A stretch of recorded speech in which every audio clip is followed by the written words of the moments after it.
खरं तर देवेंद्रजींनी सर्व सांगितलेलंच आहे. मी फक्त एक खुलासा करू इच्छितो की मी माझ्या वेगळ्या कामाच्या करता दिल्लीला गेलो होतो. मी कुणाला भेटायला गेलो नव्हतो. तुम्ही मस्त चॅनलवाल्यांनी दादाला आज भेट नाकारली, उद्या भेट नाकारली. मी भेटायलाच गेलो नव्हतो तर भेट नाकारायचा प्रश्न येतो कुठं? मी गेलेलो होतो. ह्या सगळ्यांनी माझी पत्नी सुनेत्रा पवारांना राज्यसभेवर सभासद केलेलं आहे. त्यांना 11 जनपद तो बंगला अलॉट झालेला आहे. मला कुठलंही जरी गव्हर्नमेंटचं घर असू द्यात, आमचं स्वतःचं घर असू द्यात, मला नीटनेटकं लागतंय, आपल्याला सगळ्यांना माहिती आहे. आणि म्हणून मी तिथं आर्किटेक्टला घेऊन काय नियमामध्ये गोष्टी करता येतात ते एक गोष्ट होती. आणि प्रफुल्लभाई आणि आम्हाला आमच्या केसेस ज्या चाललेल्या आहेत त्याच्याबद्दल मी कधी वकिलांना भेटलेलो नव्हतो. नेहमी प्रफुल्लभाईची इथली जबाबदारी दिल्लीची पार पाडायची. आपल्यालाही माहिती आहे, काल पण तारीख होती ती पुन्हा पुढे ढकलली काहीतरी आमच्या चिन्हाची. तर तो पण एकदा विषय तो संपावा. तो आमचाही विषय तिथं सुप्रीम कोर्टामध्ये प्रलंबित आहे. अर्थात सुप्रीम कोर्ट त्याच्यामध्ये सगळ्यांची बाजू ऐकून घेऊन योग्य पद्धतीने निर्णय देईल. परंतु बागे कधी इकडच्या व्यापामुळे मला वकिलांना भेटता आलेलं नव्हतं. त्यांनाही भेटणं अतिशय गरजेचं होतं.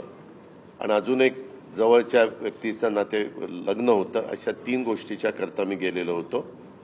आणि तिथं गेल्यानंतर थोडासा इथल्यापेक्षा आराम मिळतो.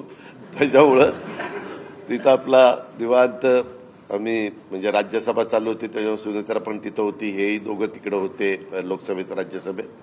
आणि म्हणून मी गेलो होतो. त्याच्यावर ते पहिल्यांदा डोक्यातनं काढून टाका मी कुणाला अमितभाईंना किंवा कुणाला भेटायला गेलो होतो. कारण आमची आधी चर्चा एकनाथरावजी, देवेंद्रजी आणि आम्ही गेलो असताना त्यावेळेस झालेली होती.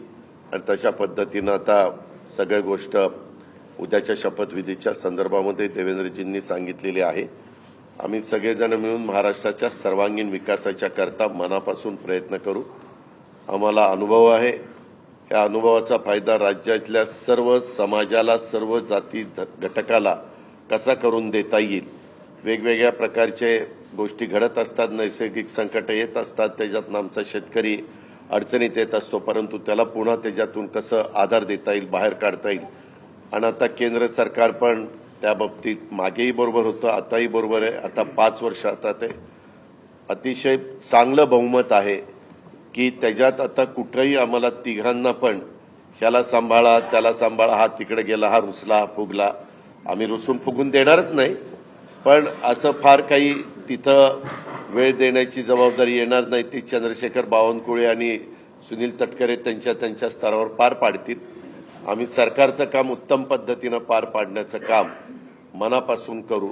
आणि जो आश्वासनं कालच्या आम्ही निवडणुकीच्या काळामध्ये दिली गेलेली आहेत ती आश्वासनांची पूर्तता करण्याच्या करता आम्ही योग्य पद्धतीनं राज्याला पुढे नेण्याचं काम करू.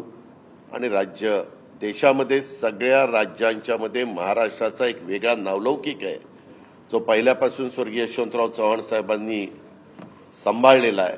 तोच नावलौकिक आपल्या देशात प्रगतीपथावरचं नंबर 1चं राज्य म्हणून आपल्या राज्याची जी ओळख आहे ती पुढेही कायम आणि त्याच्यात भरच घालण्याचं काम हे आम्हा तिघांच्याकडनं, आमच्या सरकारकडनं, महायुतीकडनं